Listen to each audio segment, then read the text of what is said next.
तो hello guys, welcome to back my YouTube channel. आप देख रहे हैं जाकिर जीत है यूट्यूब चैनल। सिहाब चित्तूर भाई के बारे में जो मैं जो कुछ आपसे बताना चाहता हूँ। जो सिहाब भाई के बारे में एक हिंदू भाई ने जो सिहाब भाई के बारे में सबसे बड़ा बयान दिया, पैदल सफ़र करने पर, जो हज के लिए पैदल सफ़र करने पर सबसे बड़ा बयान दिया एक हिंदू भाई ने। ये वीडियो सारा ज़रूर पूरा वीडियो होने तक देख लीजिएगा, ताकि एक हिंदू भाई ने जो सिहाब भाई को क्या कहा, पूरा ये वीडियो में हम दिखाएंगे आपको। पूरा वीडियो होने तक वॉच कीजिएगा। ये पूरा आपको ये वीडियो पसंद लगा तो प्लीज़ ज़्यादा से ज़्यादा शेयर कीजिएगा फेसबुक व्हाट्सएप पे, जहाँ पर भी आपका सोशल मीडिया है वहाँ पे शेयर कीजिएगा। पहले मैं वीडियो प्ले करता हूँ और देख लीजिएगा। दोस्तों नमस्कार, मेरा नाम रविकांत भारती है। भारत का नाम पूरे विश्व में गौरवान्वित करने वाले व्यक्ति का नाम सिहाब भाई है और ये मुसलमान कौम से हैं और यह एक ऐतिहासिक कार्य कर रहे हैं जो केरला से मक्का हज के लिए पैदल निकल पड़े हैं। टोटल जो दूरी है वो 8640 किलोमीटर की दूरी है। सुन के भी हम लोगों के होश उड़ जाते हैं और इस साहस को दाद देनी पड़ेगी कि कितना जबरदस्त इन्होंने साहस किया है कि 8640 किलोमीटर की दूरी ये पहुंच रहे हैं पैदल और वहां जाके हज करेंगे। दोस्तों तमाम लोगों ने इनका मजाक भी बनाया कि समुद्र के रास्ते कैसे जाओगे, तो मैं कहूंगा उन लोगों को अपना नॉलेज बढ़ाना चाहिए, क्योंकि भारत से जो है मक्का और खाने काबा तक जाने का भूमि का भी रास्ता है। उसके लिए भारत से पाकिस्तान जाना पड़ेगा, पाकिस्तान से ईरान जाना पड़ेगा, ईरान से इराक जाना पड़ेगा, इराक से कुवैत जाना पड़ेगा, कुवैत से सऊदी अरबिया जाना पड़ेगा और सऊदी अरबिया में मक्का खाने काबा में जाके कोई व्यक्ति पैदल भी जाके हज कर सकता है। इनका यात्रा का यही जो है जर्नी का रूट है। यह केरला से निकले हैं, गुजरात होते हुए, राजस्थान होते हुए पाकिस्तान जाएंगे, पाकिस्तान से फिर ईरान, थोड़ा सा इराक टच करते हुए कुवैत और सऊदी अरबिया होते हुए मक्का खाने काबा पहुंचेंगे। दोस्तों इतनी बड़ी हिम्मत का कार्य और इनके पीछे का त्याग देखिए। इनकी भी परिवार है, अपने परिवार को छोड़ के 1 वर्ष के लिए ये लगभग पैदल यात्रा पे निकल चुके हैं, तो परिवार से अलग रहेंगे। दूसरी नंबर बात, रास्ते में चल रहे हैं तो बारिश हो रही है, तो बारिश में रेनकोट पहन के चल रहे हैं, कहीं धूप हो रही है उसमें भी चल रहे हैं, कहीं ठंडी होगी उसमें भी चलेंगे। सोचिए अपने शरीर को, इसी को हिंदू धर्म में तपस्या कहते हैं, यह किस तरह से अपने शरीर को तपा रहे हैं और एक तरह से तपस्या कर रहे हैं ईश्वर के प्रति, अल्लाह के प्रति। और शायद अल्लाह का यह समर्पण, अल्लाह के प्रति यह प्रेम ही इनके दिल में इतना साहस दिया है कि यह पैदल वहां तक जाने की जुर्रत कर रहे हैं। लेकिन मजाक करने वाले लोग कहाँ नहीं होते, हिम्मत तोड़ने वाले लोग कहाँ नहीं होते। दोस्तों तमाम लोग कमेंट कर रहे हैं कि ये जो है पैदल जाना सही नहीं है, ये हवाई जहाज से चले जाते, ये जो है समुद्र के रास्ते से चले जाते, किसी साधन से चले जाते। पैदल जाना अपने जान को जोखिम में लेना है। तो जो भी व्यक्ति यह बात कह रहा है, पहले मैं उससे कह दूं, याद रखो कन्फ्यूशियस ने कहा था कि हजारों मील की यात्रा एक कदम से शुरू होती है और रोज अपने जीवन में एक पत्थर को साइड करते जाओगे तो एक जीवन काल में पहाड़ को तुम साइड कर दिए रहोगे। दशरथ माझी जो पूरा पहाड़ तोड़ा, वो पहाड़ एक दिन में नहीं तोड़ा। साहब भाई भी यह यात्रा एक नाइट में नहीं कवर कर ले रहे हैं कि इनका कुछ हेल्थ इशू आएगा। साहब भाई ऑलरेडी प्लान करके, सोच समझ के, रोज उनको 25 किलोमीटर चलना है कि 30 किलोमीटर चलना है। जो मनुष्य का हेल्थ जितना सपोर्ट करता है उतना वह चल रहे हैं और उनको कुछ नहीं होने वाला। क्यों? एक तो जो चल रहे हैं वो शरीर की क्षमता से बहुत ज़्यादा नहीं है और दूसरा उनके ऊपर ईश्वर की कृपा है, अल्लाह की कृपा है। और जिसके ऊपर अल्लाह का हाथ हो, अल्लाह का कृपा हो, उसको अपने मंजिल से कौन रोक सकता है। अब सद्दाम भाई का पहुंचना, ये हम लोगों को लग रहा है बहुत ही खेला बात, लेकिन यह खेल की बात नहीं है। अगर यह बंदा हज के टाइम पे वहां पहुंच जाए और ईश्वर करे कि पहुंच जाए, महादेव करे कि पहुंच जाए, अगर वहां पहुंच जाएंगे तो समझिए इन्होंने किस तरह से टाइम मैनेजमेंट किया, किस तरह से दूरी मैनेजमेंट किया, किस तरह से छोटे छोटे कदम लेके बड़े लक्ष्य को हासिल किया। और यह चीज जो है ना, इनसे सीखने की रह जाएगी। वैसे इनके यात्रा में हिंदू और मुसलमान दोनों भारी मात्रा में आ रहे हैं और इनका स्वागत कर रहे हैं। यहाँ तक कि गुजरात पुलिस, गुजरात में इनका ट्विटर अगर आप देखेंगे तो इनको ऑफिशियल ट्विटर अकाउंट से गुजरात पुलिस को इन्होंने धन्यवाद दिया है, क्योंकि गुजरात पुलिस इनको बहुत ही मदद किया है, इनके सुरक्षा में लगा रहा है और बहुत ही सम्मान इनको गुजरात में मिला है।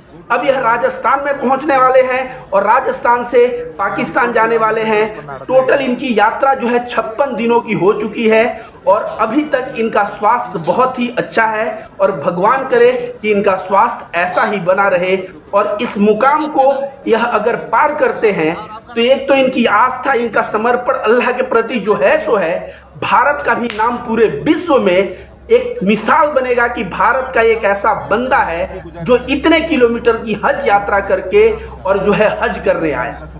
आप सभी को बता दें दोस्तों, जो लोग कह रहे हैं इतना दूर पैदल चलना, अगर भारत में आप रहते हो या पुराने जमाने में कहीं भी, चाहे मोहम्मद साहब की जिंदगी पढ़ो, चाहे बुद्ध की पढ़ो, चाहे महावीर की पढ़ो, पैदल चलना जो है तपस्या का एक हिस्सा था। आपको विश्वास नहीं है, आज भी जापान के कुछ बौद्धिस्ट हैं जहां पे माना जाता है कि आप बौद्ध सन्यासी हैं तो पृथ्वी की एक परिक्रमा जितना पैदल चलना पड़ेगा। जी हाँ, देखिए यहाँ साइड में पेपर में कटिंग भी मैंने दिया है, ऐसा लिखा हुआ है। और बुद्ध अपने जीवन में, मोहम्मद साहब तो आपको सभी को पता है हिजरत किया उन्होंने मक्का से मदीना और कहाँ कहाँ। गौतम बुद्ध भारत के थे, मैं बता दूं, वह अपने जीवन में इतनी यात्रा की है कि उनको यात्रा को बिहार कहा जाता था। बिहार कर रहे हैं बुद्ध, और इतनी यात्रा की है कि एक भारत में राज्य का नाम ही बिहार पड़ गया। बिहार का मतलब होता है चलना, पैदल यात्रा करना, बिहार करना। तो दोस्तों, हर एक धर्म में पैदल चलने को एक तपस्या माना जाता है और इसीलिए जो है, जो हज के लिए यह बंदा सिहाब भाई जा रहा है, इसके लिए हर एक हिंदू, हर एक बौद्ध, हर एक जैन और हर एक मुसलमान को दिल से दुआ देनी चाहिए कि इस बंदे का हज कबूल हो, ये हज पे पहुंच जाएं, टाइम से हज पे पहुंच जाएं और इनका स्वास्थ्य भी सही रहे, ऐसी हमें कामना करनी चाहिए। और इनकी यात्रा पूरे हिंदुस्तान में हिंदू मुस्लिम एकता का एक मिसाल बना है। इनको हिंदू और मुस्लिम दोनों तरफ से सपोर्ट मिल रहा है और इनके यात्रा में भारत का तिरंगा भी देखने को मिल रहा है दोस्तों। और इनको नेकियां कितनी मिलेगी ऐसा समझिए, सहाबा इकराम, ऐसा कहा जाता है कि हज के लिए जब कदम बढ़ाते थे तो छोटे छोटे कदम बढ़ाते थे, क्योंकि ऐसा माना जाता था कि जितना कदम आप बढ़ाएंगे हज के लिए उतनी नेकियां मिलेंगी। तो इस भाई को सोचिए, 8640 किलोमीटर पैदल जा रहा है, इनकी नेकियों की जरा आप कल्पना करिए। और हम लोग कांवड़ जब ये होता है तो हम लोग भी तो कांवड़ियों का पैर धोते हैं गर्म पानी से, सेवा करते हैं। उस सेवा करने से क्या होता है, नेकियां हमें भी मिलती हैं। तो हिंदू धर्म में भी ये मान्यता है, साथ साथ इस्लाम में भी ये मान्यता है। तो ये जा रहे हैं दोस्तों, जहां भी आपको ये मिले इनकी मदद करें, इनका समर्थन करें और इनकी जो है हौसला अफजाई करें, क्योंकि ऐसा पुरुष, एक युग में एक पुरुष पैदा होते हैं। दोस्तों, थोड़ा आप लोग ही सोचिए कि इतनी दूरी, अब तमाम लोग कह रहे हैं कि पैदल जाने के लिए मैं भी इनके साथ जाऊंगा, मैंने कमेंट देगा मैं भी इनके साथ जाऊंगा। तो भाई आप इनके साथ जाएंगे, आपको पता है इन्होंने वीजा लेने के लिए भी संघर्ष किया है, 5-5 कंट्री से इन्होंने वीजा लिया है। आप वीजा लेंगे तब तो इनके साथ जाएंगे। दूसरा, हज के लिए जो है जीवन में एक बार जाना अनिवार्य है और उसी को अनिवार्य है जो सक्षम हो। तो आप अगर सक्षम हो तो बिल्कुल जाएं, वीजा बनवाएं, लेकिन आप अगले साल जा सकते हैं। इनके साथ ज्वाइनिंग करना बड़ा मुश्किल होगा। इसके साथ साथ जितने भी हिंदू भाई हैं, मुसलमान भाई हैं, इन सबको मैं कहता हूं कि धार्मिक कोई भी क्रियाकलाप गलत नहीं होता। आजकल नमाज को लेके जैसे टारगेट किया जा रहा है, मैं कहता हूं हजरत उमर के समय का एक वाकया है कि हजरत उमर के दरबार में एक बूढ़ी औरत आई और बोली मैं तेल लेके जा रही थी और मेरा तेल जमीन में गिर गया और मुझे वही तेल चाहिए। और वो रो रही है, बोल रही है, रिक्वेस्ट कर रही है, वही तेल चाहिए। अब सोचिए, जो तेल जमीन में गिर गया है उसको कैसे दिया जाए।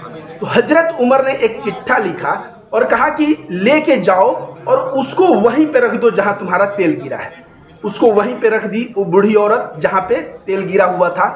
और कहा जाता है थोड़े देर में तेल ऊपर आ गया और बूढ़ी औरत को तेल अपना मिल गया। तो उस चिट्ठे में क्या लिखा था पता है? उस चिट्ठे में लिखा था कि इस जमीन के अंदर मैं एक ऐसे आदमी को गाड़ दूंगा जो नमाज नहीं पढ़ता। मतलब समझिए, नमाज पढ़ने से व्यक्ति जो है रहमत वाला, रहम दिल वाला, बढ़िया अच्छा व्यक्ति होता है। तो हर एक प्रोसेस हम लोग ध्यान करते हैं, वो भी दिल में रहम देता है। तो हर एक प्रोसेस जो है रहम के लिए है, करुणा के लिए है, प्रेम के लिए है। धर्म कोई भी हो, क्या फर्क पड़ता है? हम हिंदू हैं, कोई मुसलमान है, कोई सिख है, कोई ईसाई है। अगर भूखे को रोटी कोई खिला रहा है तो मतलब सेवा से होनी चाहिए, मतलब प्रेम से होनी चाहिए। और सारा का सारा धर्म जो है यही सिखाता है। तो एक दूसरे के धर्मों को मजाक उड़ाने के बजाय हम लोग सम्मान दिखाएं। और जो जा रहे हैं भाई केरला से मक्का तक, मैं देख रहा हूं इनको हिंदू मुस्लिम, यहां तक कि गुजरात पुलिस का भी समर्थन मिला, जिस तरह से ये धन्यवाद दे रहे हैं। मतलब कहीं ना कहीं पूरे विश्व में हिंदू मुस्लिम एकता का जो संदेश एक मुस्लिम भाई जिसका नाम सिहाब है उसके वजह से फैल रहा है। इसके लिए मैं सिहाब भाई को भी धन्यवाद देता हूं। और मैं ईश्वर से कामना करता हूं, महादेव से कामना करता हूं कि आपकी हज यात्रा जो है समय से आप पहुंचे और आप अपना हज यात्रा कंप्लीट करें। धन्यवाद दोस्तों।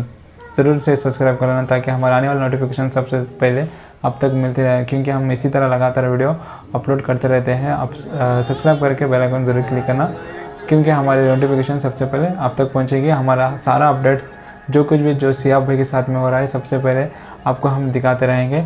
ज़्यादा से ज़्यादा वीडियो को शेयर कीजिएगा, जहाँ पर भी आपका सोशल मीडिया जहाँ पर भी जितना हो सके उतना शेयर कीजिएगा। फिर मिलते हैं हम अगले वीडियो में, तब तक के लिए बाय, अस्सलाम वालेकुम।